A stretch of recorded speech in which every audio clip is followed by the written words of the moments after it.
Ichiuji, and I'm in Front Royal, Virginia, which is in the heart of the Shenandoah Valley. And I'm actually here in my art gallery called Melissa Ichiuji Studio Gallery.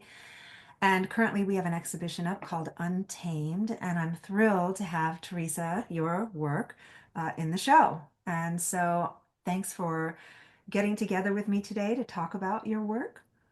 Yay. Well, thanks for joining me. Um, yeah, and I'm Teresa Oaxaca, and I'm sitting in my studio in Arlington, Virginia, and these are all my works around me. And I had this idea that when I was at the opening, which was just packed with like 28 artists who were all participating, and one of the things I love about your gallery space is that you have so much wall space and floor space. So there was just like so many different styles of hanging and installation for the art. Everyone was there with their friends and collectors, and I felt like characterful locals were there. So I took advantage of this opening and I filmed some slow motion creative shots. And I haven't actually looked at all the footage yet, so we'll be just reviewing it together and kind of, I think, going down a stream of consciousness dive about what the art and maybe what some of the artists represent. Um, I think and that's great. I love yeah, sort of impromptu, just sort of reacting. So just so that our viewers, listeners know, we have put together a workshop. Actually, it's a lecture demonstration, and we sort of just recently put it together. And we thought, as a compliment, it would be nice to do an interview situation where we're talking about Teresa's work. She's explaining some of the thoughts and ideas and inspiration behind her work, but also talking about her upcoming lecture um, demonstration, which is also going to be a tea, afternoon tea.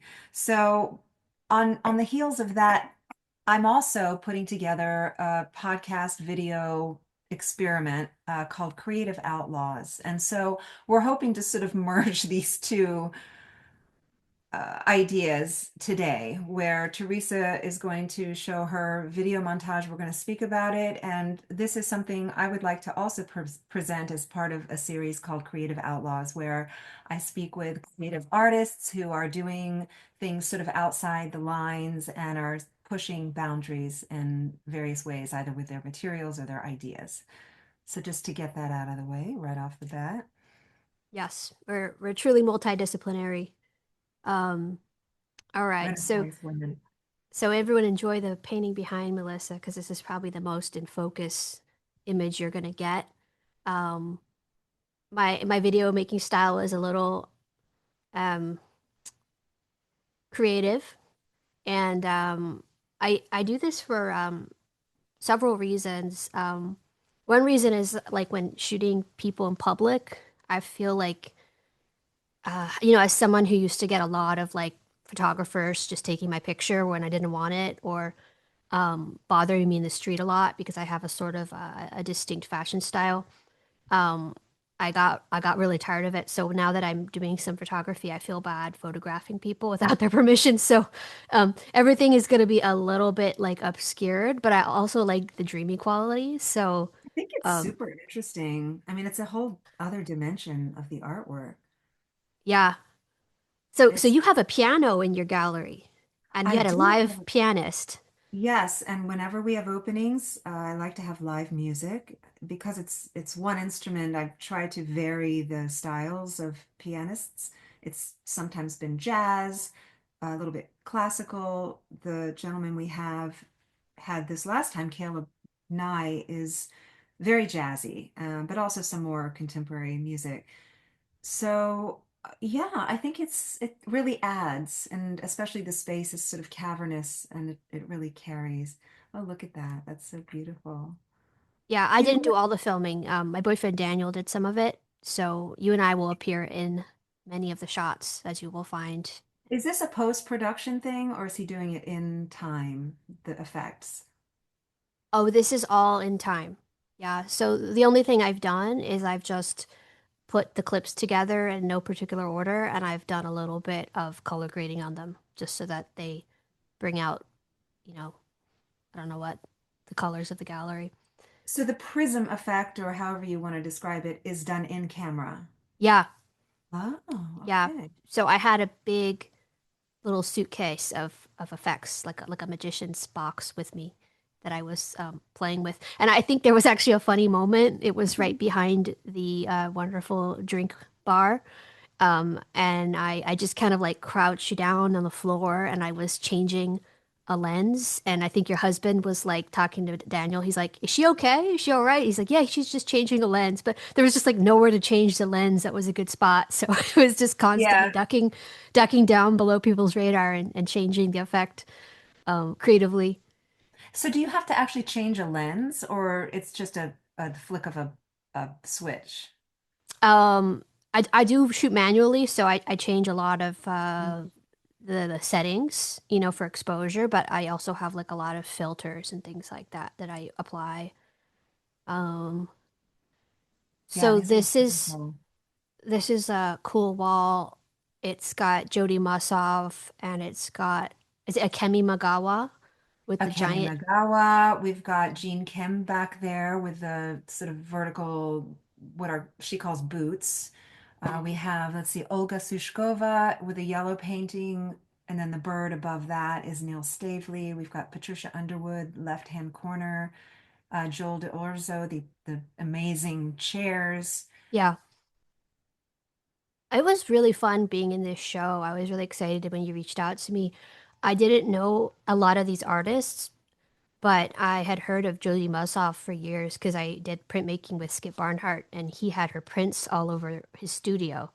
And I admired her prints a lot. And I had friended her on Facebook, and it was fun to like finally meet her. So it felt like I was meeting people like yourself that I had been aware of in the DC area. But you know, it's like DC is interesting. It's a big city, but it's not a big city. So um, you you end up like kind of almost meeting people sometimes, but if you don't have people in common, you don't meet each other right away. And Um, yet we still feel like we sort of know each other. Like I felt like I knew you, even though we yeah. hadn't, maybe we'd met once before, but maybe a long time ago. But I felt like I knew you, and I had no hesitation reaching out to see if you wanted to be part of this exhibition.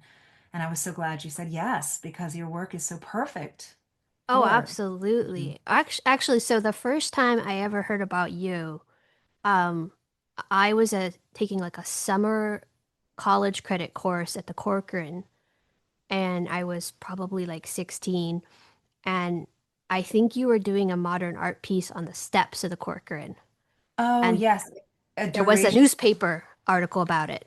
So I read that. Yes, that was called Stripped. It was a durational kind of an endurance performance Yeah. piece that spanned a couple of months actually, but ended up being me sitting on a platform for 36 hours in front of the Corcoran. So some sort of like David Blaine meets, I don't know. But it was great. It was really, really a very interesting experience. So yeah, and then I graduated Oh, and so you were a student. That was like a college thesis or yes. something? You know, Janice Goodman was my advisor. So that was Oh, I believe that was my senior year there.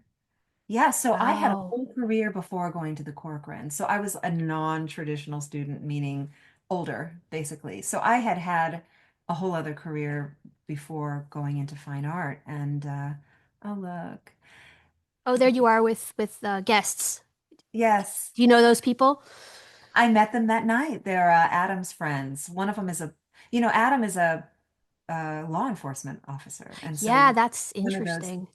I know one of those ladies is also a law enforcement officer. I thought it was such a really interesting, diverse mix of people, both the artists and the guests. You know, Yes. seeing you right there standing next to Adam, he's got his biker gear on, he rides a bike, a hog. Yeah. And just look at us like this menagerie of interesting characters. Exactly. Yes, I the love it. art, the disciplines of art, the the costumes we wear, so to speak, or the personas we Yes. have. You know, some of us have more than one, and I think it's really well reflected in the exhibition. So, speaking of personas, and I know you probably are asked this a lot, and So tell me, I mean, of course, everyone loves the way that you dress, the way you present yourself. It's so whimsical and, it's just beautiful to look at. And I think so often people don't take the time to think about the way that they dress. It's effort. It's a lot of effort, but Hmm. you created this fantasy. And do you want to talk a little bit about it, or is that something that you feel like you want to talk about since it's Oh, such a oh, I'm prominent part of always happy to set the record straight because I get that question a lot. Um, I grew up in a family that wasn't particularly concerned with appearances or clothing. They were more interested in like sports, you know. So everything had to be like sporty or functional.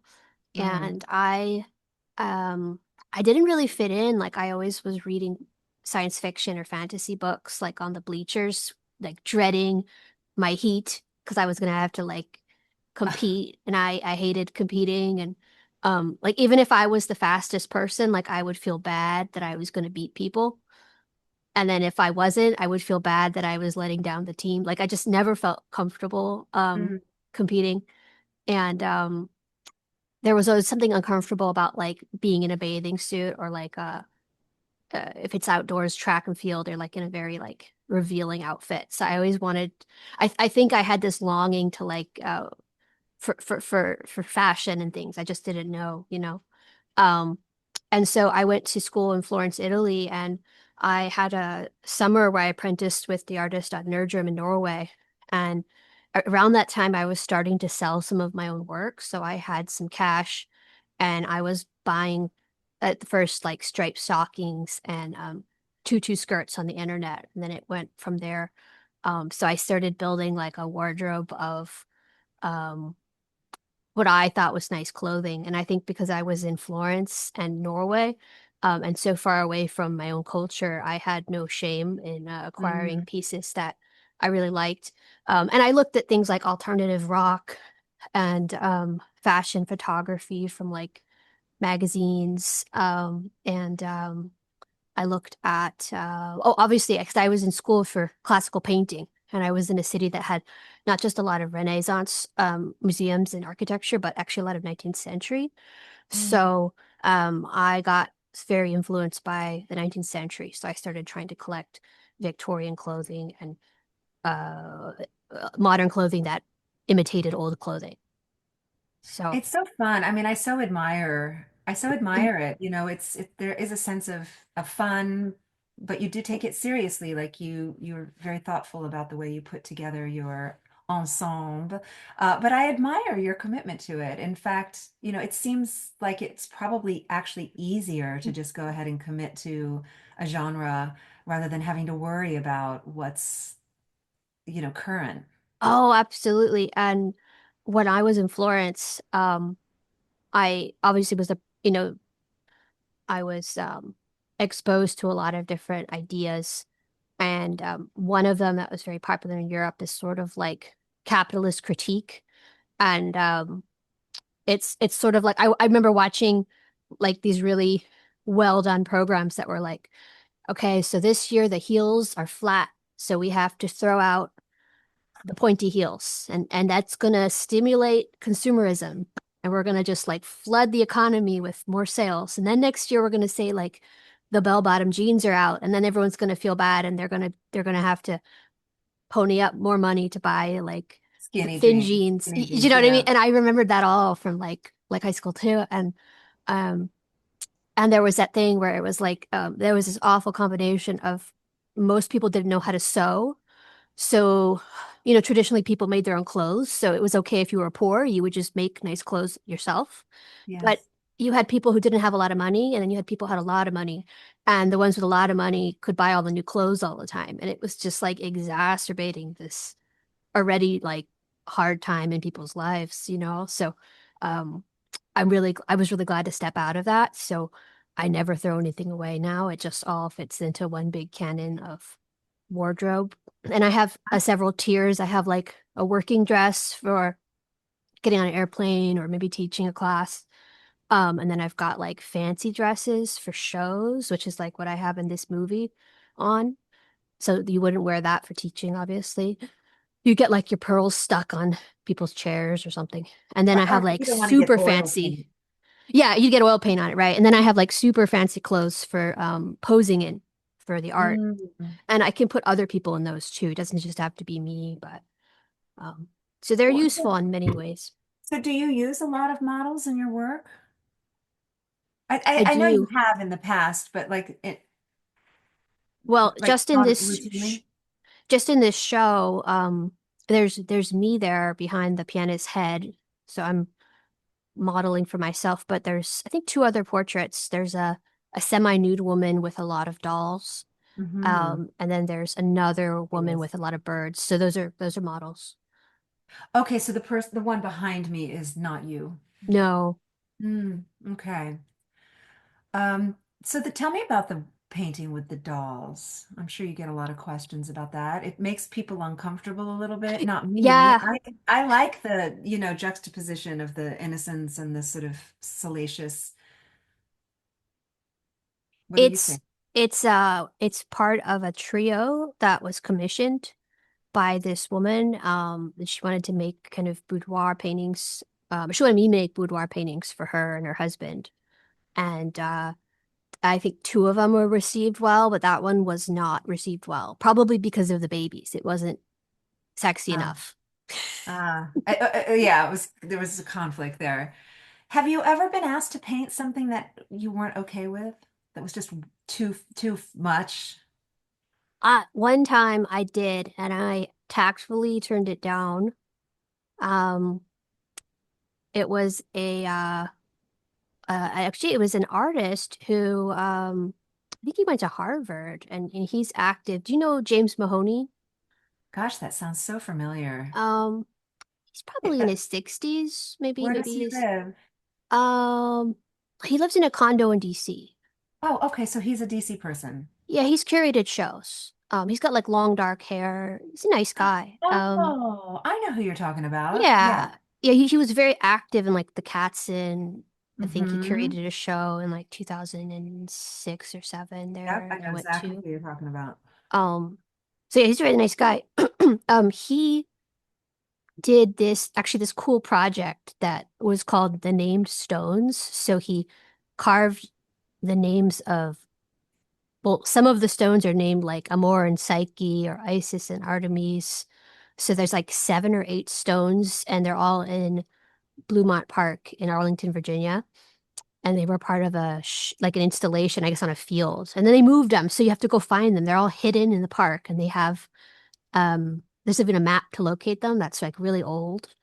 And two of them are missing. So someone stole them, and they're big, they're giant boulders. And so like I go looking for them now. I used to think like, that's not art, that's dumb. And now I'm like, oh, this is really fascinating. And apparently he did it because in Japan, I guess in Shintoism, naming something gives it power. So he decided to name the stones. And so anyway, I'm like looking at all the stones in the park now. Like I'm looking for two stones. One's called Vespers and one's called Old Signal, and they've just disappeared. How would you It's know if you found them? Are they marked in some way? they've been chiseled, like professionally chiseled Um, names. So I found like all of them, like, all of the ones that you can find, I would think. But anyway, he commissioned me to do his portrait, and it was like a small portrait, and it ended up being a portrait of him as a Buddhist monk, and he had a dorji that he's holding, and I put him in like drapery, and it came out nice. Um, but apparently he has this psychic that he would communicate with, and she would read him past lives. So he had more past lives than I guess most of us are aware of having, you would say. And he really believed in this. And the Buddhist was one past life, but there was another past life where he said he was a Nazi. And mm. he even had collected a Nazi coat, and he had a story about how he was like in the he was a lower, he was sort of like a lower class Nazi, not in the SS, and he was on a transport truck and he got blown up. That's what he said. And he really wanted me to paint that one, and I didn't want that in my portfolio. So I Ah, was like, let's do the Buddhist monk. exactly, So exactly. so I remember that. That was like one commission I turned down. This is gonna sound bad too, but the another commission I turned down was it was like I think a nice family that I never met, and they wanted me to paint them. They were like nothing fancy, just t-shirts and jeans with socks on a couch. And Oh I was like, no. I can't do that. Oh boy. So nothing like too crude or like you've never been approached. I'm sure you get approached all the time just by, creepy people and, I'm sure people take liberties taking your photograph all the time. And so I'm just wondering because of the nature of your work if people have been somewhat inappropriate, either with commission requests or yeah. I'm sure there's stories, but I can't remember because, Mhm. as time goes by and you accumulate experiences, it's like you try to put the good ones in the memory folder and you try to like Sure. forget the bad ones. I'm sure you know what I'm talking about, especially as a female artist. It's like if you want to have a long career, you gotta learn how to look at the bright side, I guess, of Absolutely. things. So Absolutely. I don't have time for that sort of thing. Mm-hmm. And it's a skill because they say human nature, we tend to remember the negative things um for survival reasons. So yeah, but nothing comes to mind except those funny stories that I just told you that had Yeah. well-meaning people behind them, to be Have honest. have you ever been to Japan? No, I would love to go.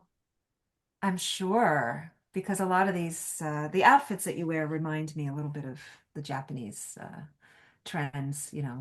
Yeah, I feel like they know Western culture better than like Europeans and Americans do. Like they I've learned a lot about fairy tales through Japanese serialized cartoons, or I guess you'd like say manga. Like I have to go back and read the cartoon because we have like the Disney version, and then they've got like the dark version, the I know Grims they're and not afraid of the dark shadow side, which I yeah. admire. I love that. Is there do you just do the next thing? Like, I know you're very prolific and I'm pretty sure you ha are not ever wanting for ideas. Do you work in a series or do you just sort of get enamored with something and just follow that thread? Or how do you decide what to work on next? And do you think of it in terms of like a body of work? Yeah, I think this series happen in like different stages of your life. Um, I tend to add series and then just keep the old ones going. So at the moment, I'm starting a bunch of animal and flower paintings, and I'll probably demonstrate one of those in the gallery um, later On the next 22nd? month. Yeah. I'll do the koi and flowers painting. So I've got some koi like swimming in the air with a lot of clouds behind them and floating flowers in a vase. So it's very airy and surreal feeling. And it's still realism, but it's like taking things a little bit away from the setting. Like it's not a table or it's not a chair.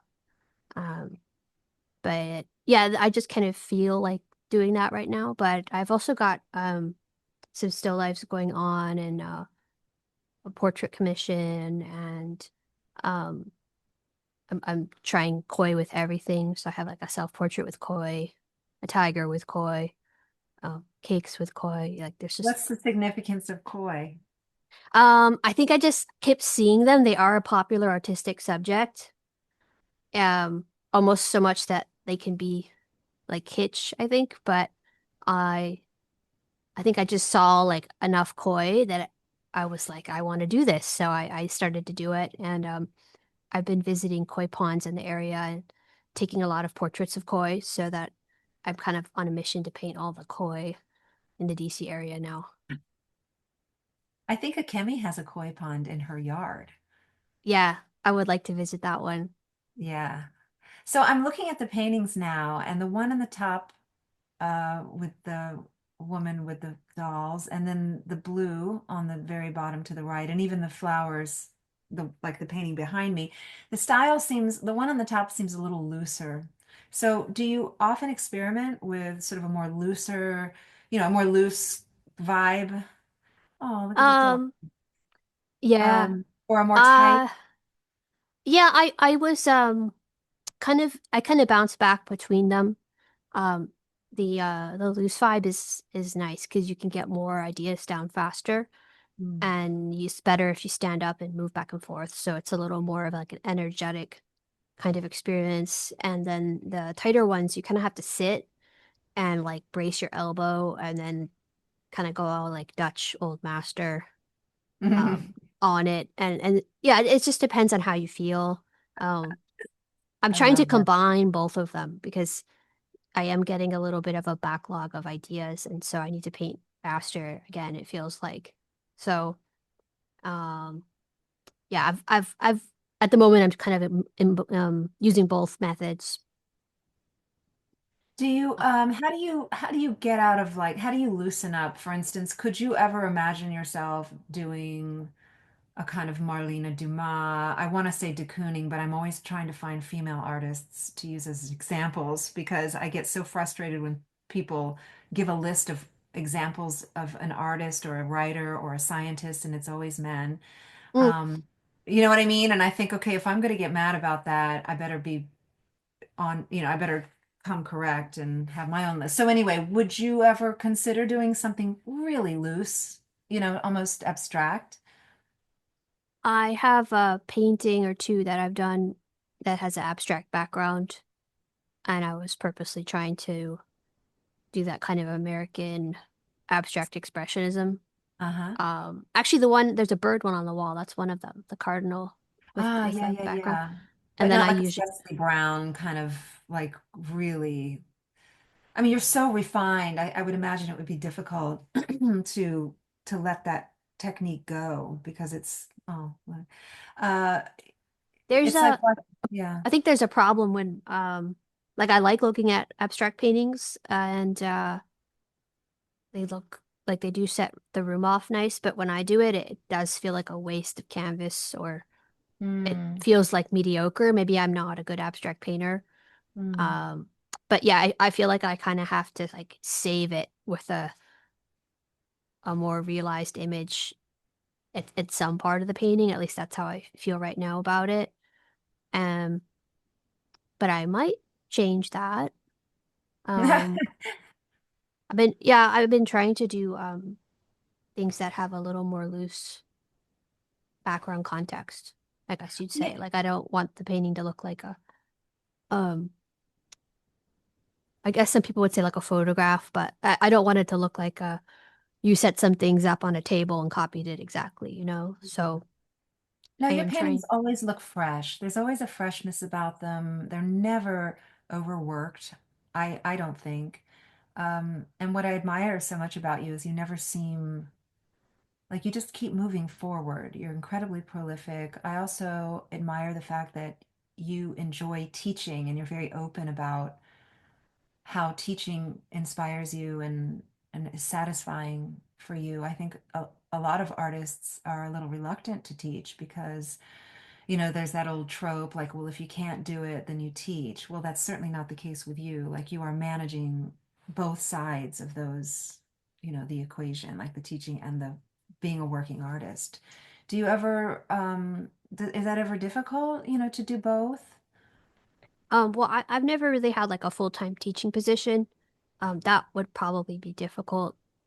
And I I mostly just do like one-off workshops where it's like a few days. And then I tend to have different locations and a lot of them are travel workshops. Like um I'll be in Holland in August and Mexico in October. So there's like the fun of going to a new place and seeing new things and new museums and new people. So that is fun. So I guess I'm more of a master class instructor, not um Yes, a proper yes. instructor. Yeah. I can see how like if you were a full-time instructor, Oh, yeah, that would be unless maddening. unless you had a really simple like you had no hobbies and you just went home and made art, I could see how you would not have enough time to develop your art. Hmm. Um, but I can also see how there's like different phases in life and how that might be good for a certain phase of your life. Um, But yeah, Yeah, I have not decided that I want to do that. So um, yeah, the workshops I teach there, it's teaching for sure, but it's more of a um, you know, a presentation. It's a very short one-off thing. I've also got some online classes I do where I'm in my studio and then I record myself painting and I kind of talk to myself as I go. Um, so I kind of work on my own pictures and that seems to be a really good thing as well. So um, so are those like live sessions where people can tune in? It's almost like a class, or is it how would you describe uh, that? I have two versions. I have live Zoom ones and then I have ones that are just made for um, streaming. So the audio and the video quality tend to be better. And there's less chattiness. There's less like talking to students. It's just pure painting, color mixing. So it's very like Zen like.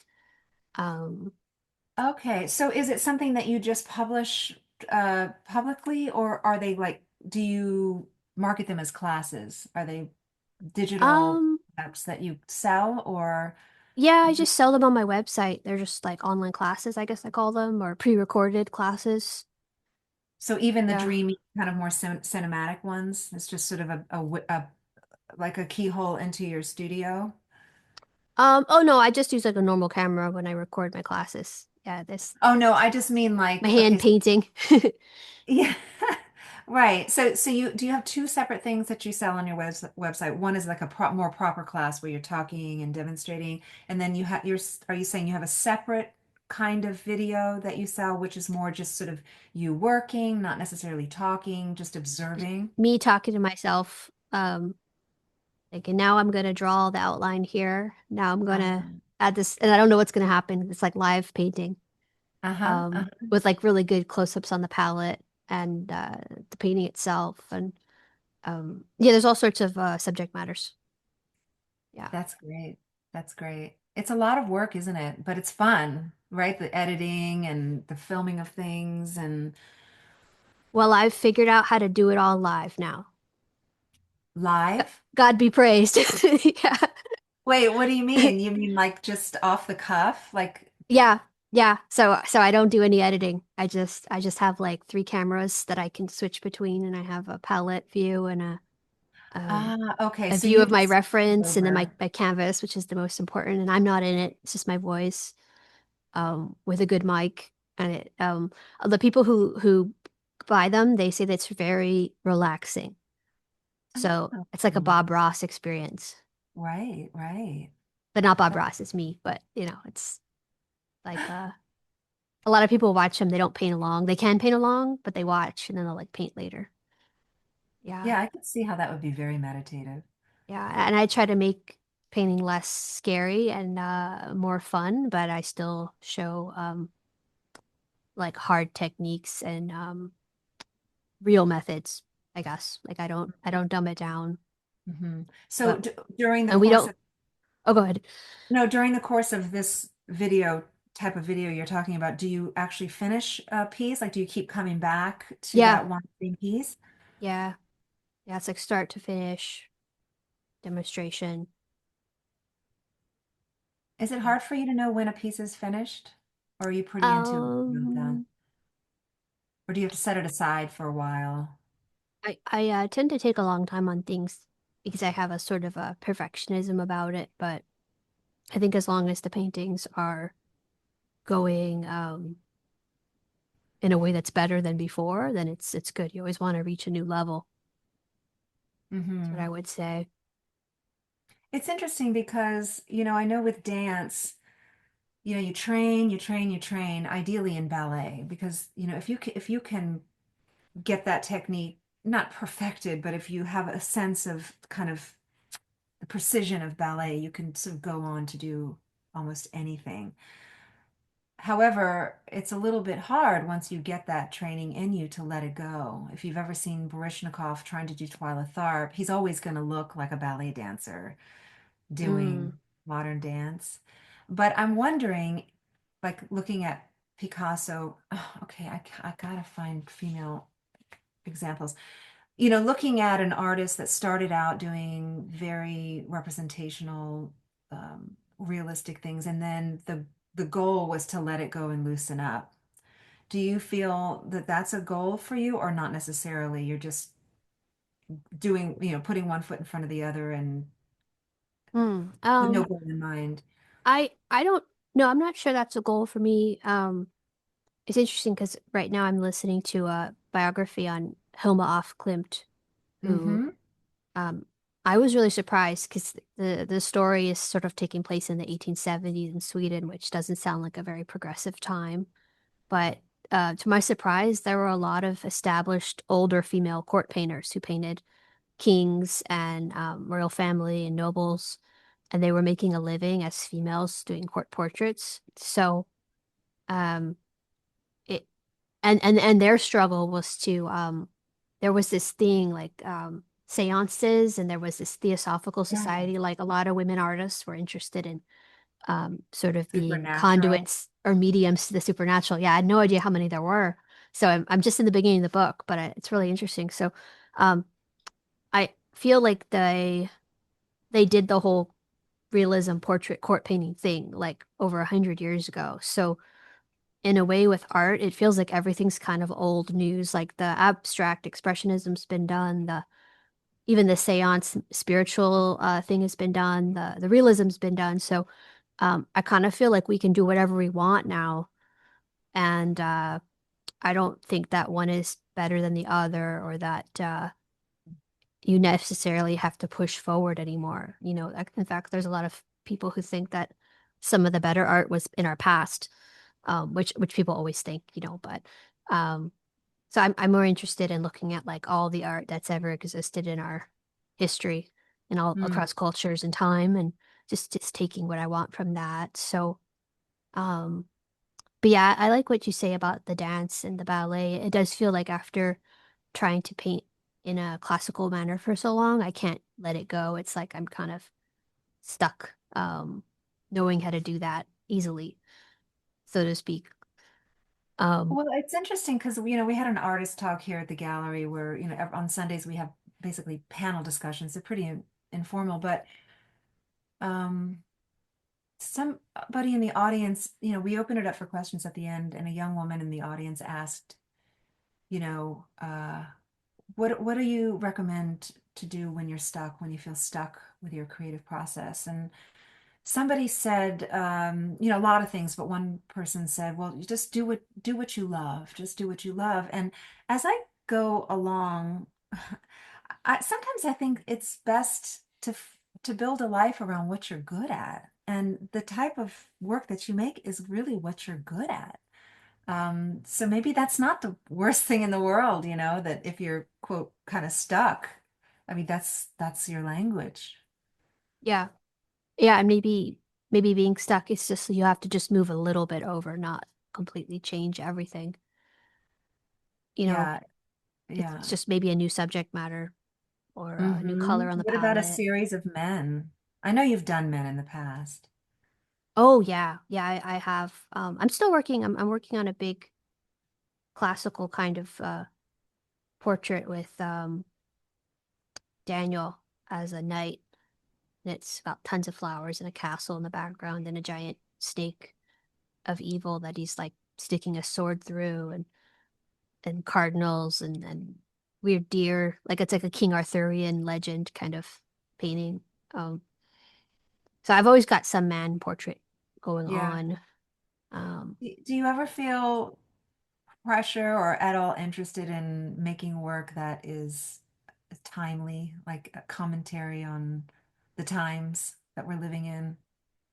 Or does that and not interest you? I don't feel like with oil painting that it would work for me because it takes so long that I feel like if I were doing a photograph album or something, like I could probably push a book out in a month and take thousands of photographs and then edit them, and get the same creativity in the book. Um, and I think with like film or interview or anything like associated with documentary, um, I feel like it's more honest, Whereas I think that with art, um, it almost becomes like a propaganda, you Mm. know? Maybe not in a bad way, but it's just so clearly done by someone's hand that I don't know if you're um it feels to me when I see it done poorly, it looks like the artist is like, look at me, and the cause is a reason to get seen. Um, so I would be like more into like street journalism or citizen journalism or um photography. Um, Mm. like wasn't there that really good photographer who died recently, Sebastião Salgado, like he had a lot of Mhm. beautiful but like gripping portraits, like war journalists, photographers. Like I feel like that's where I personally look for um current events and past events. So Like and books. So photojournalism. yeah, Photo. I just don't know if the painting is always the right thing for it. Hmm. Hmm. Or at least it's not the most effective. That's just me though. Like I'm sure other artists would have a more appropriate way to experiment or to convey that. 'Cause we're all different. Um, I know I just stick a dress on everyone and a hair bow and you know it wouldn't work. I don't know. You could do that to our current president. That would be interesting.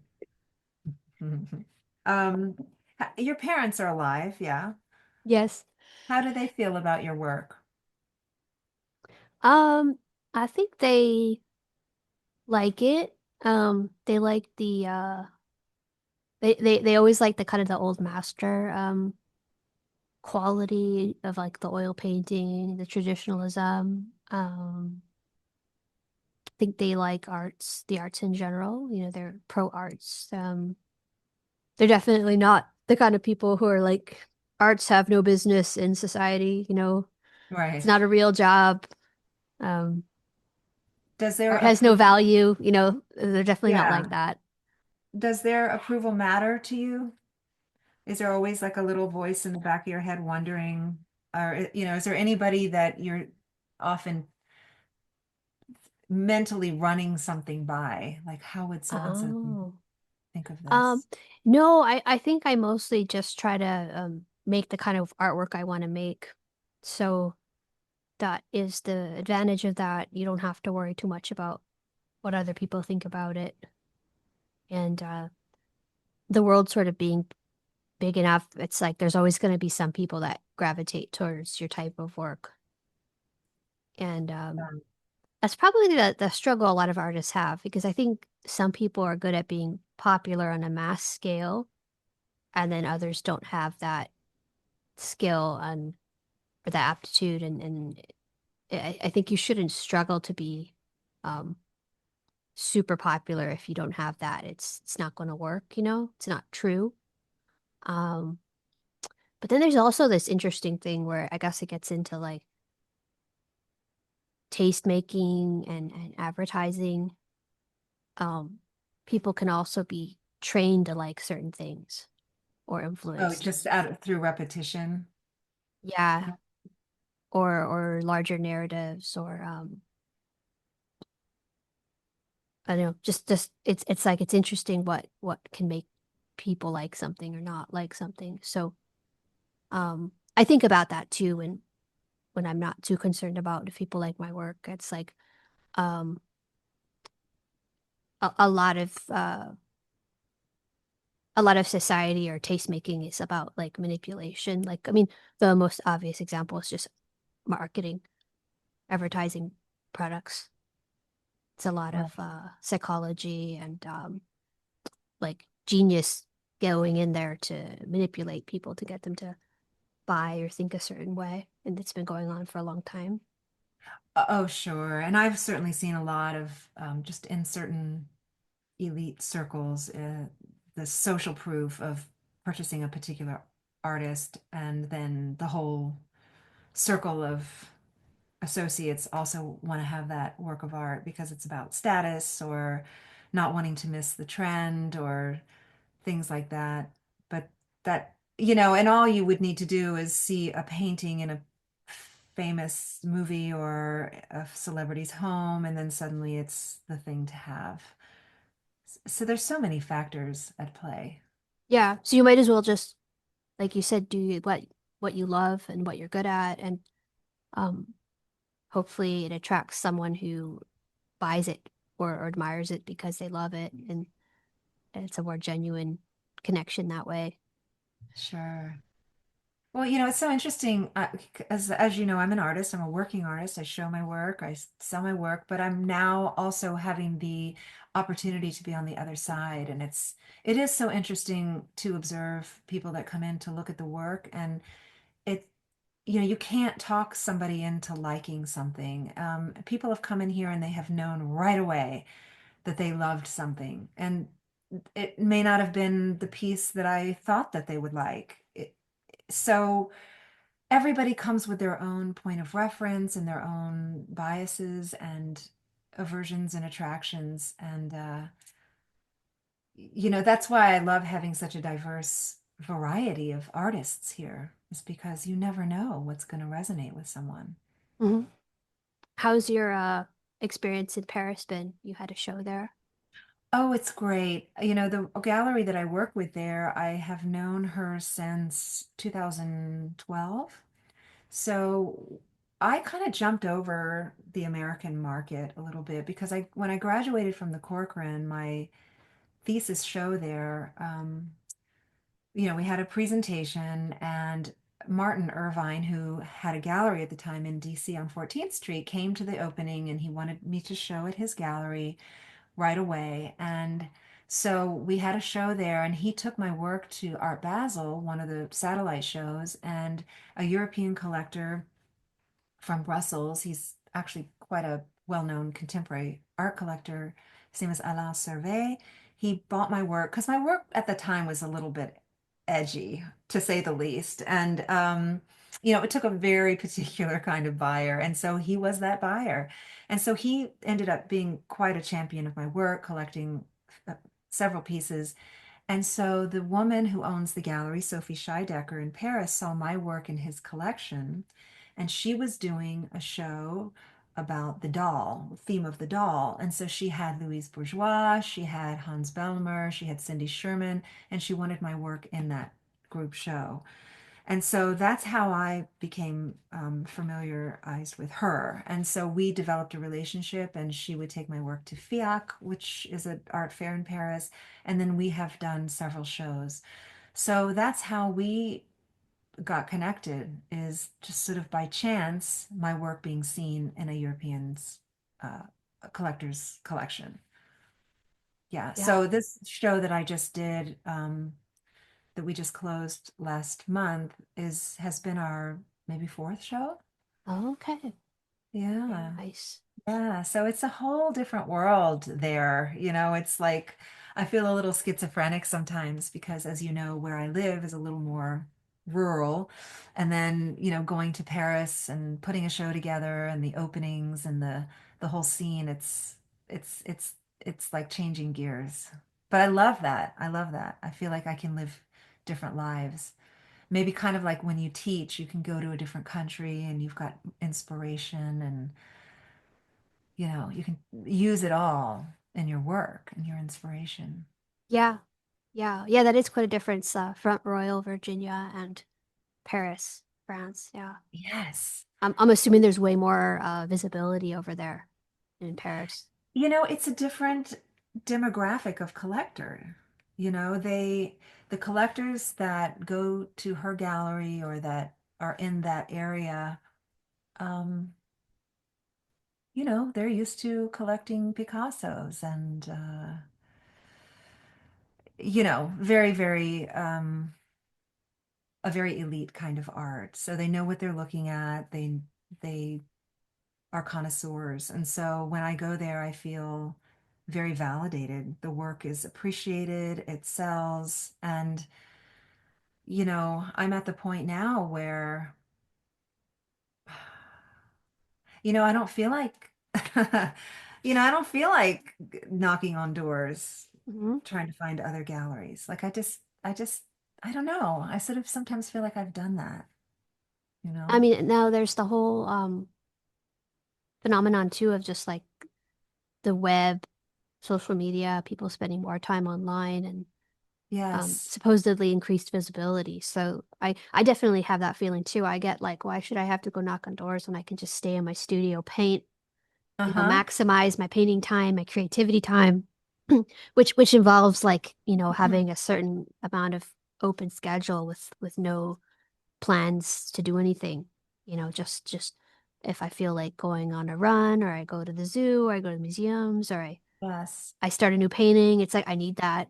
So um I've been experimenting with that, just trying to stay more local so that I'm not flitting around everywhere and see what kind of artwork comes out. And I've been pleased with the results. Um, Do you feel that being on social media has increased, you know, your connection with buyers? Like, do people contact you directly to buy work, or is it mostly yeah, through giveaways? Yeah. no, I've been doing most of my own sales for a long time.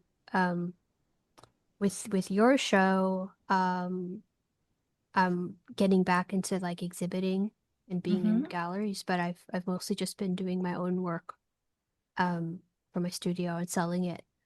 Um, but I think I would like to try more things if that makes sense. Like I just because something's working doesn't mean that I shouldn't be trying to avail myself of other opportunities. So Sure. um yeah, like What would maybe the I should dream try. be? Like, would you want to pursue finding a gallery like in New York or somewhere else? I'm not sure. I know that when I talk to a lot of artists in this area where I've been for a long time, they always say, well, DC's not really the best art scene. You need to go to New York. Um, and I don't know if that's just a stereotype or if that's true. Um, I kind of oscillate between just wanting to paint and, you know, be satisfied that way and then thinking like, no, I have to push the career thing too. Like, who knows Hmm. what'll come out from that? So every once in a while, I'll feel like I need to do more. Yeah. There's also the whole thing of, if you make work and then you sell it directly, there's never any critical writing about the work. It just sort of disappears into somebody's living room. And so one of the beauties about having a show, whether it's in New York or somewhere else, you can have people writing about it. There can be some thoughtful dialogue about your work, where Hmm. I find one of the drawbacks of selling directly or being in a gallery and it just sells right away and not having any critical discourse around the work is unfortunate. But not everybody can get that, and I think the critic is few and far between now anyway. It's like a dying art. Yeah. There's almost like a fear of saying anything negative, right? So you just have to describe the show, who was there, and that's the review. It's like there was a Correct. show, these people were there, they painted this. Yeah, it was colorful. There were people in it. Yeah. Yeah. Um, hmm. Now I think I would like to get more international representation or exposure. I guess that would be nice. I mean, one of my favorite things is to go to the museums, and of course, with the contemporary artists, you always see the huge list of exhibitions and accomplishments they've made, and you're like, well, yeah, you can't just stay home and paint all the time. Like you have to go out and try to make some things happen, I suppose.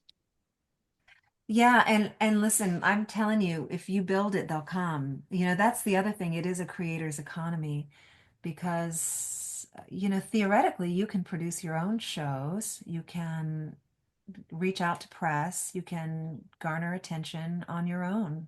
Because even if you work with a gallery exclusively, it doesn't mean that they're going to really work hard on all fronts, Yeah. press and collectors and images and the website and social media. That's not a guarantee, even if you do sign with a gallery. Yeah, that would be my fear, would be signing with a gallery and then they're not really doing enough. Yeah, Yeah, right. I But wish you're that were the really good case.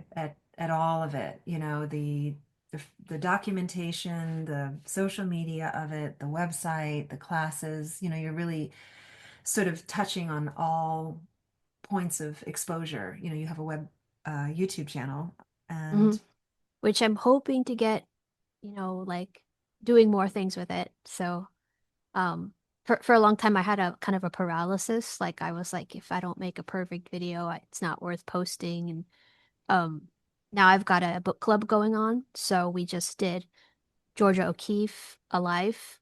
And then now we're doing the Hilma af Klint book. uh-huh. So I record the sessions and I put them up for free for people to watch later. And And so and so when you do something like that, that's just a passion project, right? Or do you think of it in terms of, I don't think you're monetizing it, but do you see it as one way to boost your appeal or your exposure? Like, are you still seeing it as a way to grow your business by even doing something that isn't a paid, you know? it's a bit of everything. I just listen to a lot of books. I find that artist biographies are particularly inspiring. So I decided to do um yeah, a book club for that. And I had some people who had been wanting these to come back because I used to do um sessions where we had a model and we would Mhm. interview them and then we would not record the sessions. So it was during COVID mostly. So we just have people like tune in and they draw from the model and we just chat and we started getting very booky. We started listening to some books. And so I thought, let me bring this back, but with longer books and no model. And so I've got some people back from that. And I do charge $25 to participate in the live session. And that's Okay, mostly I see. it's just to help pay for like the hosting fees for things, Sure. for the tech stuff I have to rent. Um, but it's free if you want to just watch the recording and Mm, comment. I'm hoping to get it live streaming. I still learning live streaming. Um, but soon it'll be a live stream thing, so you can watch live and comment for free. But if you want to be on screen in the recording, you gotta sign up. I see. Okay, great. It's So you have exclusive. all, yeah, it's exclusive. So you have all the sign up and stuff on your website. Everything is available on your website. Yeah, Do you yeah. design your own website? Oh yeah. Is it on Squarespace? It's on Wix. Wix, uh-huh. And you like it? I guess so. Yeah. I think Yeah. about Squarespace every once in a while, but I think it's too late to jump over.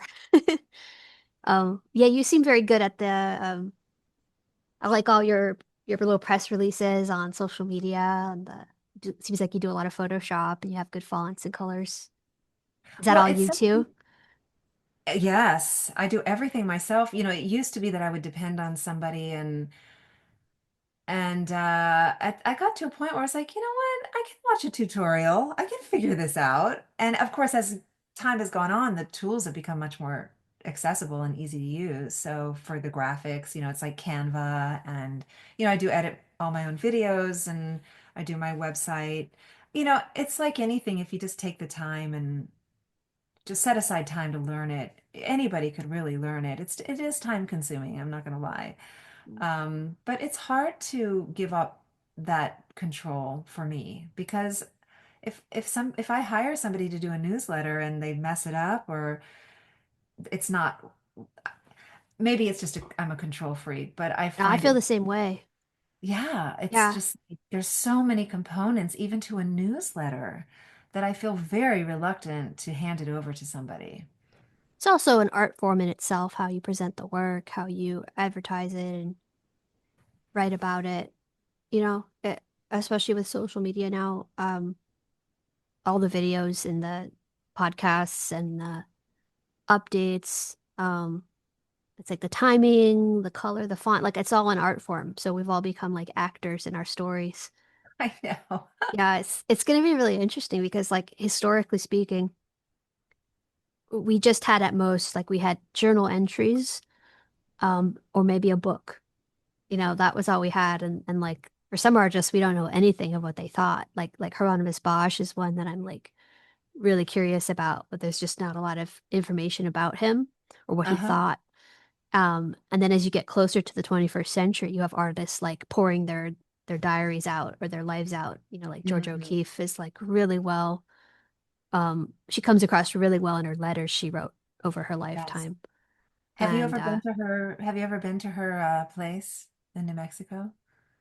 I did. It was a long time ago, and I don't remember very well. Yeah. Um, I think when I saw it, I was more into like the Baroque, the Western European art, Yeah. and her stuff was just very minimalist. So I think I wasn't like super into it at the time, but I appreciated it. Um, I definitely like made some Georgia O'Keeffe master copies when I was younger. You know, I like the bones at the moment. I like the floating skulls and the flowers. Yeah. So I Yeah. read today that the Gaudi Cathedral is going to be done in a year, basically. Oh, that's amazing. I'll have to go visit. Right? I'm reluctant to try to go right when it opens. I was tempted this morning. I was like, should I try to book a trip? Of course, I don't know the exact date, but I mean, you talk about commitment, Yeah. to one artist's vision, to be able to garner that much trust in people, with your vision that this is something we should do. It's like almost an impossible task. It's the highest cathedral in the world. Yeah. And it has fruit on the spires, which you have to admire. Like Yeah, unique pieces of absolutely. fruit. And the inside looks like it looks like one of the elf kingdoms from Lord of the Rings. It Yeah, looks like the for one that sure. Galadriel reigns over. Um it's so futuristic. It's beautiful. And Exactly. all the sculptures in it. And like Nikki de Saint-Phal, who has that big sculpture park, I think it's in Yeah. Italy. Is it Italy or France? But that would Uh be fascinating yeah. to go see. But just to have a team of people that are just completely devoted to you. I'm sure they weren't well paid, slaving away making these elaborate mosaic structures. And, that's just incredible. I think Yeah. she devoted the last half of her life to creating this thing. Didn't we get a nice installation in front of the Women's Museum of Art on New York Avenue here in DC? There was a bunch of her women Yes, sculptures. yeah, Yeah, they should have kept that up. Or is it I up still? agree. I agree. It was I nice. agree. Yeah, so are you part of this DMV Women's exhibition with Lenny Campello? He's a I good friend. am. Are Yeah, you? yeah.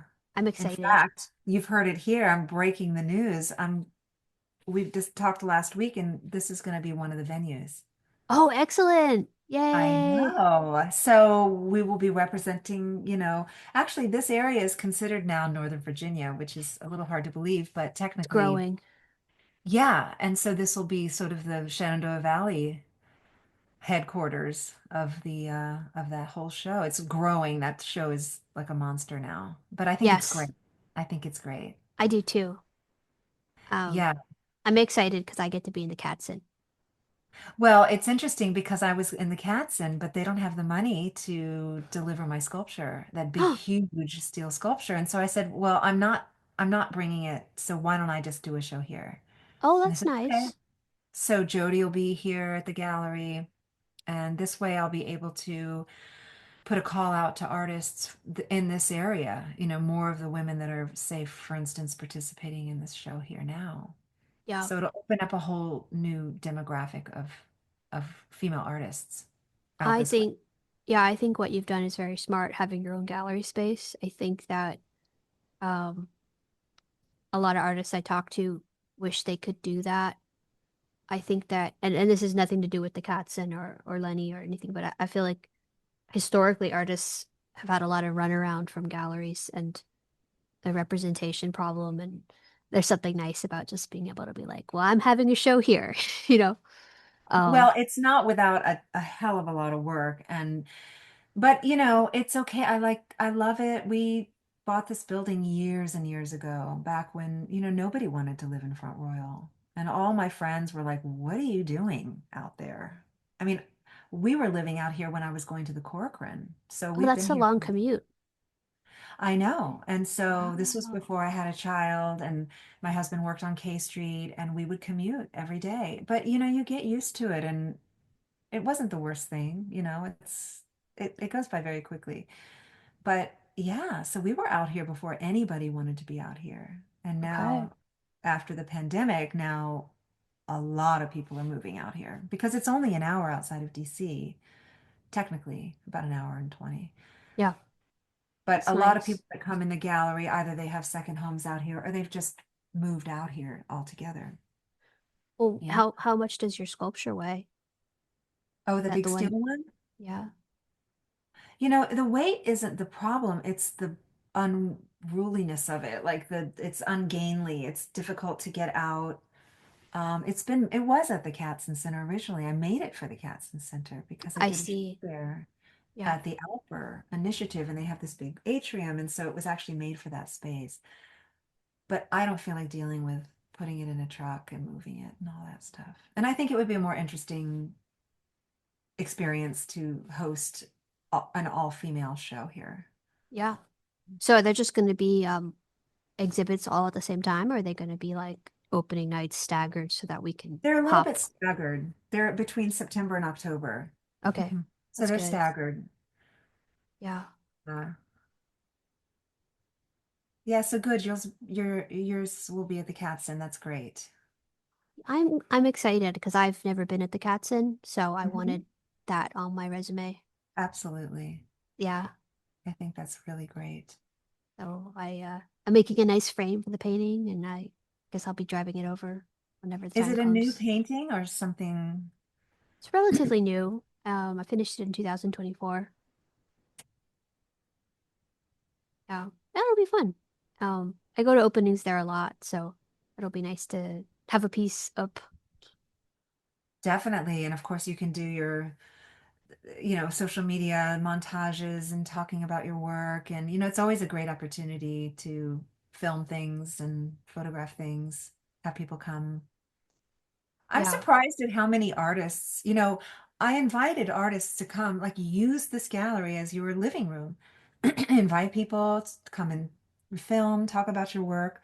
But I think a lot of artists are still very resistant to tooting their own horn and Oh, yes. I mean, when I was in school, it was considered like you shouldn't even be showing your works in progress.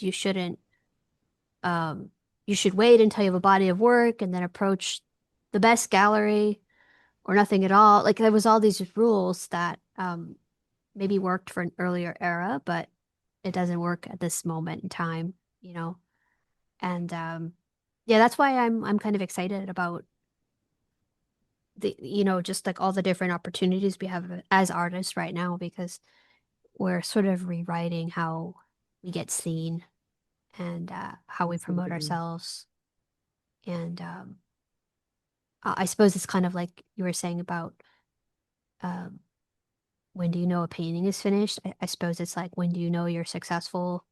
It's hard to know if you're successful or not, or what is that nowadays? Like, what does that mean nowadays? It's a tricky one.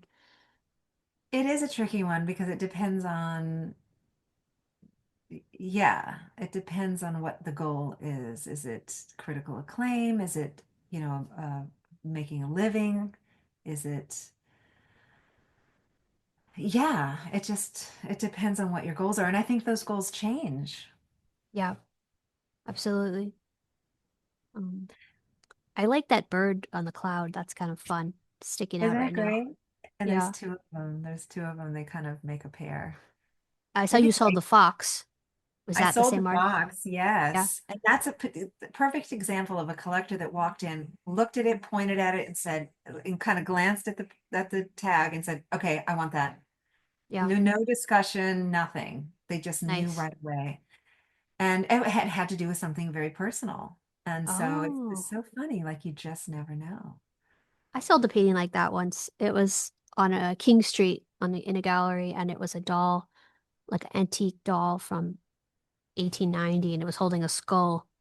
And somebody from Canada or something was on a business trip and they just walked down and they bought it like almost sight unseen. They just saw it in an instant and they bought it. It's like no one Mm, local, no outreach or promotion, just yeah. connected with them. Never You heard never. from them, never met them, It's kind of a Yeah, random thing happened. that's funny. Yeah. What is your connection with dolls? Oh, I started collecting a lot of them in the early part of my career. I thought it was really nice that you could have antique dolls. The doll market had crashed a bit, so they were quite affordable, and they make really good posable props. And Yeah, I like that they were like very feminine and they had old world features. The ones I collected, they were the porcelain ones with the from the movable 19th eyes century. or no? Yeah, they had the movable eyes. It was really Mm-hmm. fun. Mm-hmm. I stopped collecting them after a while just because I felt like I had enough, but um, I still paint them from time to time. And they're all over the house, sort of watching. I never feel like dolls are creepy. People have such a weird, I mean, I get it, popular culture and movies have demonized them. That's a great example. There's a lot of horror films about dolls, and so Yes. that's people's introduction, and they think, oh, scary, you know, Yeah.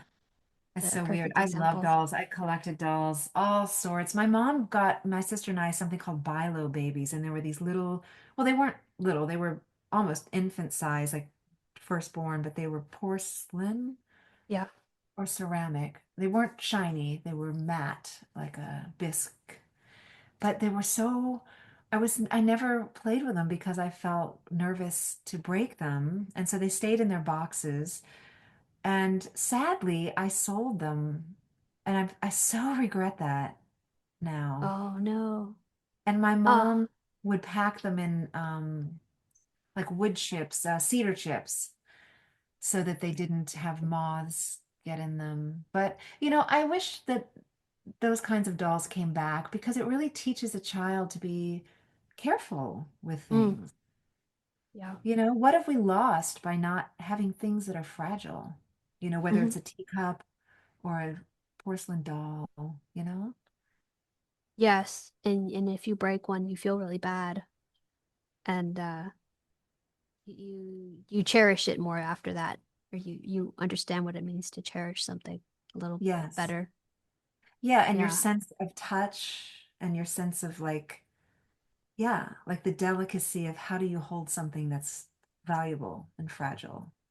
Yeah. Yeah, I don't know. Look at this. This this little film is so great. I'm seeing people that I don't remember seeing at the opening. It was such a blur because Yeah. I'm trying to That's why I tell like it. doing this because I feel Of like I'm a course. fly on the wall and I'm like, oh, that's what was going on behind me that, I didn't see because I was in a conversation or something. It's so great. And another thing I noticed, which is such an interesting thing, is if you have a camera in front of you, it's a kind of a shield. It's sort of armor. And I'm wondering, how do you feel? Like, do you feel different? Because you were talking earlier about a little bit of like unwanted attention. Do you feel more in control or more protected when you have that camera in front of you?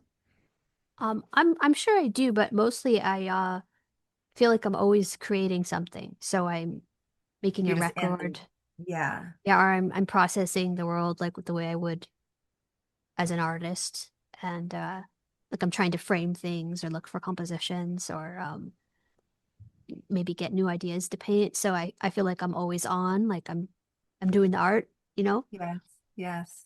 And like the teeth are really cool. What's with teeth? The giant dentures, it's Oh, it's nice to called see them. American Beauty. American Beauty, yeah. It's like it's nice to see it again, It's like I might have forgotten it or Yeah. just it might have just been a weird back thought, but now I'm well also just like the way you set the show up and the opening night it is a work of art in itself. It's kind of like everyone was involved in a performance piece who came out and talked and stayed and looked at the art. So I also just thought it would be nice to get a record of that.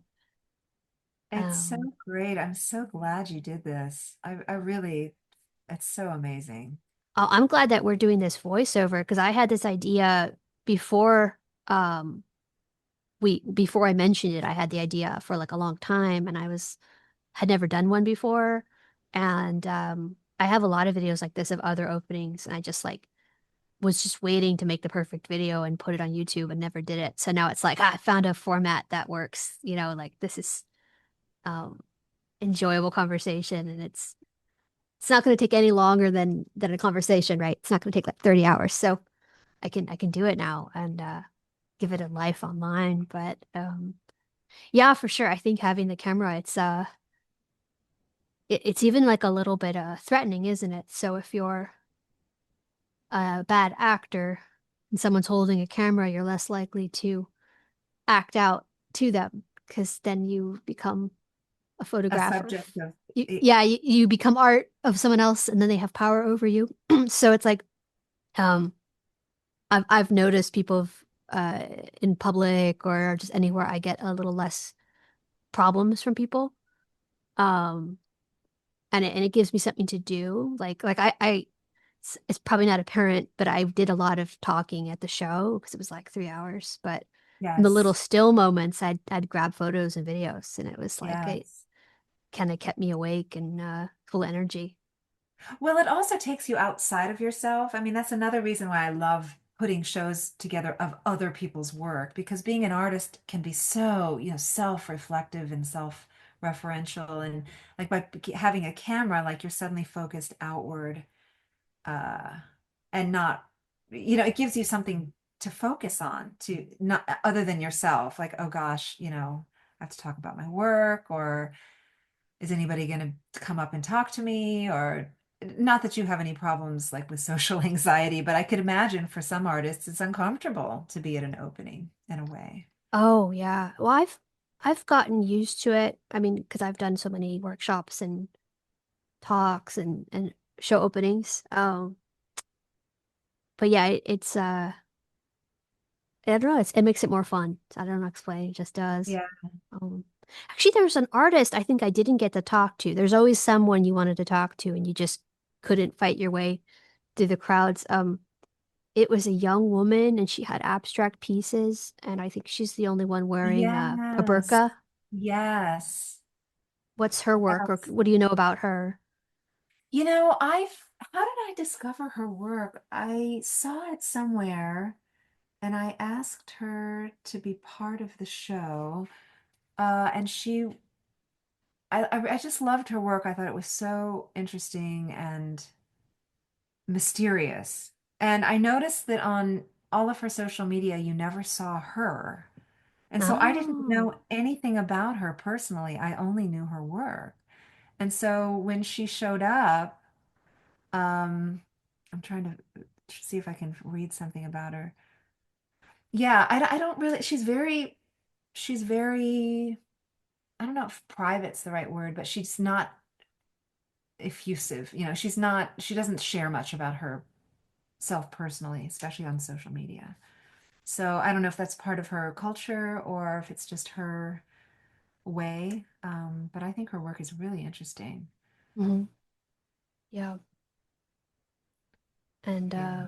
I liked all the Jody Mussoff They're so lithographs. quirky. Yeah. Um, she's She still making a really, lot, right? yeah, she's very prolific. She did Yeah. not want to do an artist talk, Oh no. the I see but you no, roped her into it, though. She's in well, one she this. actually just, I would never push anybody if they're not comfortable, but she's really funny. Like she's pretty camera shy.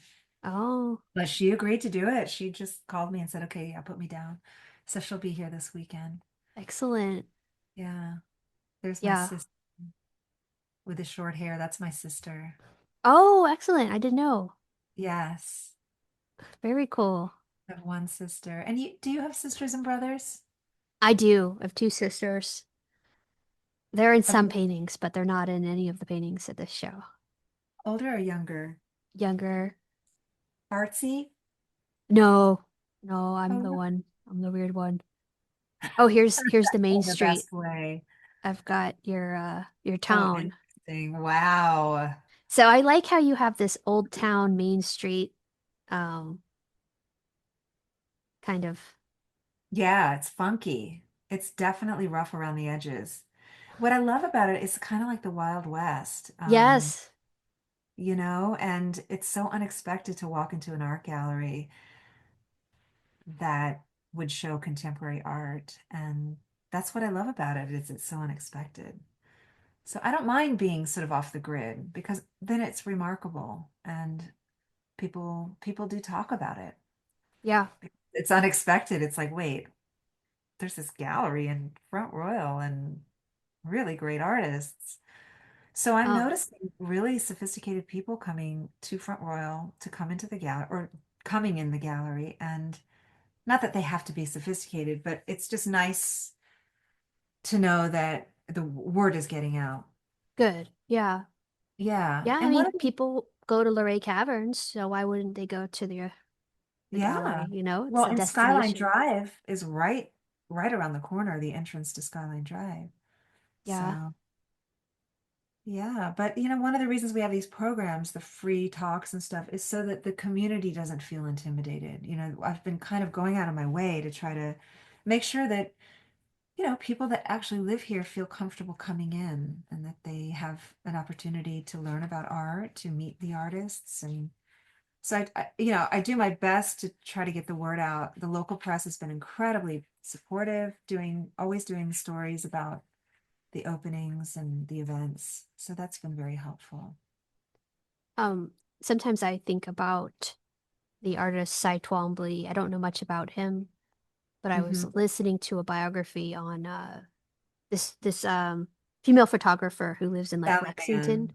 Yeah, Sally Yeah, Mann. yeah, she's like one of my favorites, and she was friends with Cy Twombly, and he had a lifestyle where he was like this big artist in Paris, and then he'd spend half the year in a small town in Virginia, which back then would have been very cut off Mhm. from Yes, society, like pre-internet and stuff. And I guess, I mean, again, I don't know much about him, but it sounds like he liked something about that, about like being unplugged a little from the big art world and definitely. And they were normal very cool. people around Hmm. him who didn't even Yes, appreciate art, maybe, yes, or at least yes. his art. They thought his art was scribbles, and it got thrown away by accident a few times. Which it kind of was, but Yeah, in a good way. yeah. Well, they didn't understand why it would be worth millions of dollars, and I there's a know. story I about know. how it just got thrown away in the junkster. It's kind of Yes. I mean, funny. that's another thing about being in a place where maybe not a lot of people are aware of, the contemporary art market and the art world. Like it does keep you humble. Um, because exactly, somebody off the street that doesn't know anything about art could walk in and say, well, that's just, a bunch of paint smeared on a canvas. And it's like, yeah, you're kind of right, it is. Um, but there's more to it than that. But it does keep you humble for sure. So have you Yeah. read Sally Mann's some of her books? Let's see, What Remains? Is that one of them? I just have the one that came out like a few years ago, and it's like someone jumping in the air. Yes. Yes. I didn't know she had more books. I'll go find them. I just knew that one. It Oh, was she's pretty great. comprehensive. I love her. And the documentary, I think the documentary is called What Remains. Okay. She spoke at my graduation at the Corcoran. Yeah. She was the person, yeah, she gave the commencement speech. Wow. I know. That was one book my mom had on the coffee table when I was growing up. Immediate Family. And I don't know if you're familiar with that book, but a lot of her kids, her daughters were nude. And Hmm. I get that. I get that being in the country and you see these beautiful children. And as a mother, you want to document that. It's not, It's also like very warm in the summer, and they live on a lake, so yeah, it doesn't exactly. make sense. And they're playing in the mud, and Yes. they're running And around like wild yeah, people very having wild. fun. But she also knew what she was doing. Like, there'd be images with the kids that have gotten maybe rose bush, scratches or whatever, and there's blood. And like she knew how to be provocative with what could have been just a very pedestrian event. But she was able to photograph them so that it was very ambiguous what was going on. Mm, So she was a genius in that way. yeah. but I didn't find them troubling, but of course a lot of people did. I But I didn't love the either. record. I think the only people who would find it troubling were people who maybe had um Deviant. bad ideas, or people like the FBI or whatever who are used to investigating people with deviant, you know, Hmm. exactly motives. And I suppose it's like yeah, depending on the world you inhabit, you either see the light side of it or the dark side. And um I I suppose it's like the age of innocence is over or whatever, if there ever was one, and we're all very suspicious now of motives and things like that. But I think her story is a good example of if she had made paintings or drawings, no one would Mm, have cared. But because she did so many photographs, it became a subversive thing. So it's just yeah, more to the power of, uh, I think, film to comment on the times versus painting. yes. It's more real, more. And actually her daughter, the one that was most highlighted, I guess you could say, did end up, Jessie, I believe it was Jessie, ended up being kind of a model. Like she went on to try to be or was in some capacity a model for other artists or something, but she did continue that trajectory, which Mhm. is interesting. You know, she clearly found that her value, there was value there for her to be a model. I don't know if that's a good thing or not. And her son, of course, committed suicide. Oh no, Yes. that's sad. Yeah. Emmett. Yeah, Yeah. Oh, right. just horrible. So I don't think she's had an easy life, Sally Mann. Mm. You know, like she is an amazing artist, very successful, very well respected, but I don't know if it's been easy. Like you have to ask yourself, is it worth it? I certainly wouldn't speak for her, but if you have children that maybe down the line thought that they had been exploited, even though that wasn't the intention, you could see how the press could sort of influence them, maybe.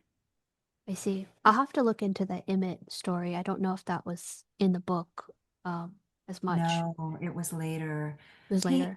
He was diagnosed with schizophrenia. So, but there was definitely what I recall either in her documentary or in the book where he said, we're not doing pictures anymore. You can't take any more pictures of me.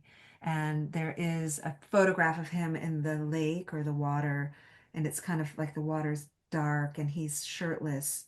And it's an amazing photograph, but I think it's titled The Last Time Emmett Let Me Photograph Him. And Oh, he looks to be about 12 or maybe 13. yeah. I mean, Yeah, I could see that going different ways. Like just, I mean, imagine if she had hired models of other people's children and then they had felt like their mother had ignored them and photographed other kids their whole youth. exactly. I've Exactly. I've heard those stories. Like dad was always painting other Yeah, like people. Lucy and Freud. Lucy and Freud is a perfect example. Like his daughter now has a podcast called Fashion Neurosis. And Oh, yeah, it's great. Oh, you should definitely check that out. You I would love am. it. It's called Fashion Neurosis, and she interviews a la Sigmund Freud, you know, on a couch, and um Bella Freud is her name, and she's actually sitting in the chair that her father often used for his portraits. It's kind of this broken down leather armchair, and you'll probably recognize it if you're familiar with his paintings. But she actually is sitting in it while she's interviewing people in the fashion world or fashion icons laying on a couch.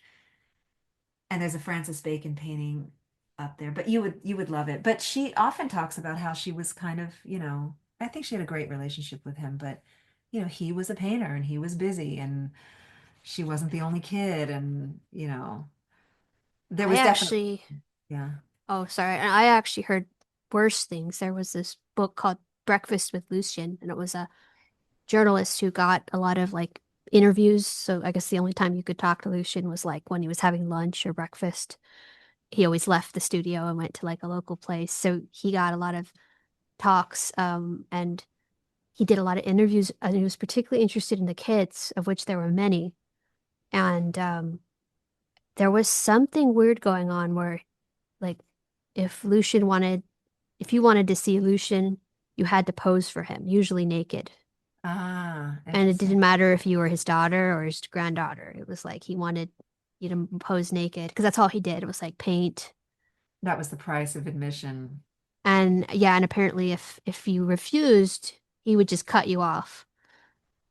So he left a lot of his children with like a lot of psychological scars. And it sounds very clever of her to kind of, you know, take control of the narrative and make her own Yes, podcast. And I love that. That's great. it's But great. So check that out. yeah, It's it's a dark book if you ever want to read it. And of course it's like it's it's a book written by someone else, but you know, I feel like a lot of it is true and I don't think he's a great example of an artist on how to be, I guess. But I sometimes toy with like making that a book club book because it's so dark and oh yeah. interesting. Sign me up. Sign me up.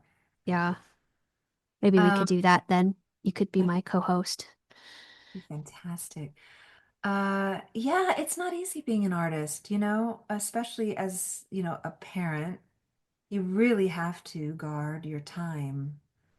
You have to build a wall around it because it's just too easy to get distracted and not get your work done, you I know? see. Yeah. Yeah, you seem to have done a great job Well, like of this doing morning I that. was welding. Like I have to like my schedule is like, okay, 2 hours of welding, 2 hours of social media, editing, whatever. I have to structure my time very closely. Otherwise, I would go nuts. Yeah. And feel like you're not getting enough done or not spending enough time with the family or Yeah, it's friends. like all that. Well, I don't have, I don't really have much fun. I mean, in terms of like, I don't go out.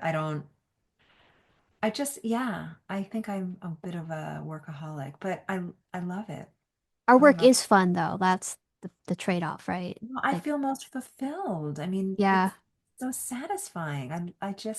I don't know how to, I find like frittering time away on ridiculous stuff, like walking through a mall. Like, I just can't do it. I'm sorry, but I get very, unless you're uh, filming it and making like right, street unless photography, it's making art sometimes, out of it. and my sister gets mad at me. She's like, "Does everything have to be productive?" But that's just the way I am. Like it has to feed some artistic need or project, or I just feel time ticking away and I just don't want to waste Yes, time. And I have the same. I'm not judgmental. It's just, it's like Lucy and Floyd. Come on. If you don't want to pose naked for me, then we're done here. Right. Yeah, that was actually one of the takeaways from that book. I was like, wow, he really made it clear that like he was an artist and he made art. Like I have to take that away as a good lesson learned. Like don't be abashed to be yourself. And he re Especially if that's where you find your joy. Like don't let anybody talk you out of that. This is a right. great picture of you. Oh yeah, thanks to Daniel. He did that. I That's pass him great. the camera a lot. I'm like, take a picture, take a video. Great. I rope a lot of my friends into that. We Well, have see, this fun. is a perfect example. Like he is willing. If you were with somebody that just wasn't going to do it, I don't know that you'd be with them, because it's part of the relationship is him being willing to do this, right? Yeah, yeah. And he loves it and he loves you and here I you think are. he really loves the shows. Like I could see a smile on his face. He loves talking to people. Yeah, He's more social than me, and he likes openings like a well-presented event. he's He likes to be surprised. How did you Uh, guys meet? he saw my work at the Arlington County Fair a long time ago. So he was one of my first collectors. He bought a self-portrait, and it was actually it turned out to be a commission because I was in I had just finished my first year of school, so I was back in Arlington, and I think I was like 18 or something, and um, I had a little booth at the fair, Uh-huh. and I mean, I'm not saying the fair is not good now, but I think those were the days before social media where if you wanted to see something, you had to go somewhere in person. So Yeah. fairs were better quality back then because nowadays most people, including myself, are like, I'll just stay home and put it online. Yeah. It's not worth it. So they were really cool back then. And like you used to be able to buy like African masks that someone had imported from tribes in Africa. Like you used to be able to, oh, that's the end of the phone. Um, Aw. but but yeah, so that's how we met. He saw my work a long time ago. Um, well, this was great. Thanks for talking during the whole film. Thank you. It's been wonderful. I really appreciate it. So, yeah. So would you have, okay, so we're having a workshop. Actually, it's a lecture demonstration. Would you call it a lecture demonstration? Yes, yeah. I will be demonstrating a painting that's sort of like halfway done, and it's going to be a flower vase and koi swimming in the sky. So it's a little surrealist, but with representational undertones. And I'll just be painting some flowers like these, Uh-huh. and I'll guess I'll talk. I'll mostly show the process. I mean, I talk a bit about it, but I'll mostly be demonstrating, and then we'll probably just talk about art. And it's nice when there's a good grouping of people, and then the conversation just kind of moves in a way that helps people. So it could Hmm. be about the practice of making art. It could be about techniques or sharing experiences. I know a lot of artists who come to talks don't necessarily want like your technique. They kind of want a workshop where it's like they're talking about things they're struggling with in their own practice. So it could be any Right. of those things. We'll see what Yeah. happens. I'm sure there's going to be a lot of questions, just either specifically about painting or mixing colors or, yeah, your life. How do you start a painting? How do you, like you said, like conceptualize ideas and we don't really know. And that's the fun part. We don't really know how it's going to go. But I know if you're there and you're involved and you have your array of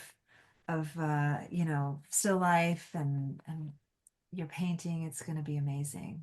And your paintings are here in the gallery, so people will have a chance to look at them and ask questions. And we're going to have tea, afternoon tea. We're going to have some nibbles and sweets, and it's going to be really, really nice. Yeah, I'm Yeah. excited. I think it's going to be fun. I mean, if you want like a full workshop, those are a few days and it's not going to be as nice a setting. It'll be like, Down in at the Jersey. torpedo factory in Alexandria or something, or but this is going to be a super fancy gallery with great northern light and inspirational artwork. So it's a good overview, I guess. It's like a nice Yeah. overview, Well, it's more intimate because people can ask you intimate. questions, maybe not even related to the painting, like just sort of your history and how you stay inspired and how you make it all work, you know. Yeah.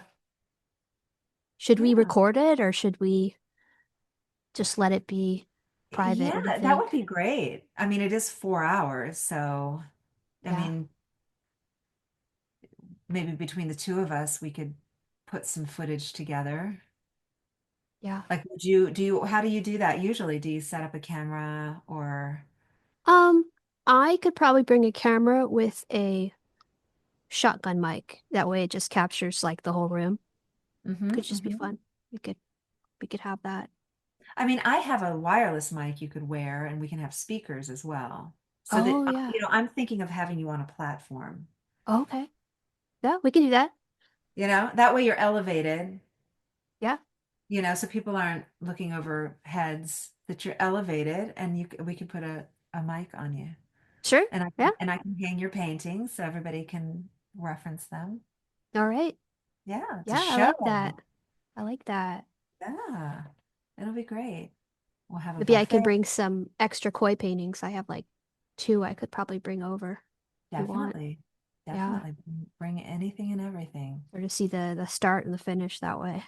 Yeah. So you haven't gotten into like prints and merch and Like, I have prints for sale on my website. They're very high oh, okay. quality, so they tend to be anywhere from like 90 to $300. And I've sold some, but it's not like a giant business. It seems to be a little hard to find the niche for prints because I feel like a lot of people are kind of against prints, and it's like it takes away from the original, they think. And then um in general, the people that want prints, they don't want to pay more than like $30. Yeah. So there's that problem where it's like, um, unlike an original, the print is just seen as like a piece of paper. So then you're Hmm. like, why is the piece of paper so expensive? Well, the Well, piece of that's paper why. was done by professional printers and it took them a lot of time to match the colors, and the paper is Yes. expensive too. And but you know, like it's a hard sell. Yeah, I get it. Yeah. It's not easy. It's not easy. All right, well, good. I'm looking forward to June 22nd. That's a Sunday from 1 to 5. And you're going to be speaking about your work, showing people how you create your paintings, the process. You're going to answer all kinds of questions. We're going to have tea and sweets and little tea sandwiches, and it's going to be great. And it'll be a wonderful opportunity for people to have a one-on-one experience with Teresa Oaxaca. Yay, I'm excited. Well, I'm excited too. great. Really Well, excited. I'll see you guys there. And Yeah, absolutely. Yeah, so there's still some spots. We still have like a couple weeks. So registration just opened yesterday, and we already have students signing up. So if this is something that you would like to do, we are in Virginia in the Shenandoah Valley. So it's about an hour outside of Washington, D.C. Beautiful small town, great drive. It's a wonderful way to spend a Sunday afternoon. Why not? Art and tea and community of other artists and creatives. So join us. You can go on my website, melissaichiuji.com. That's spelled Melissaichiuji.com, and you'll find under shop Teresa's workshop. So register ASAP because space is very limited. So we hope to see you there. see you there. Okay, we'll see you, Teresa.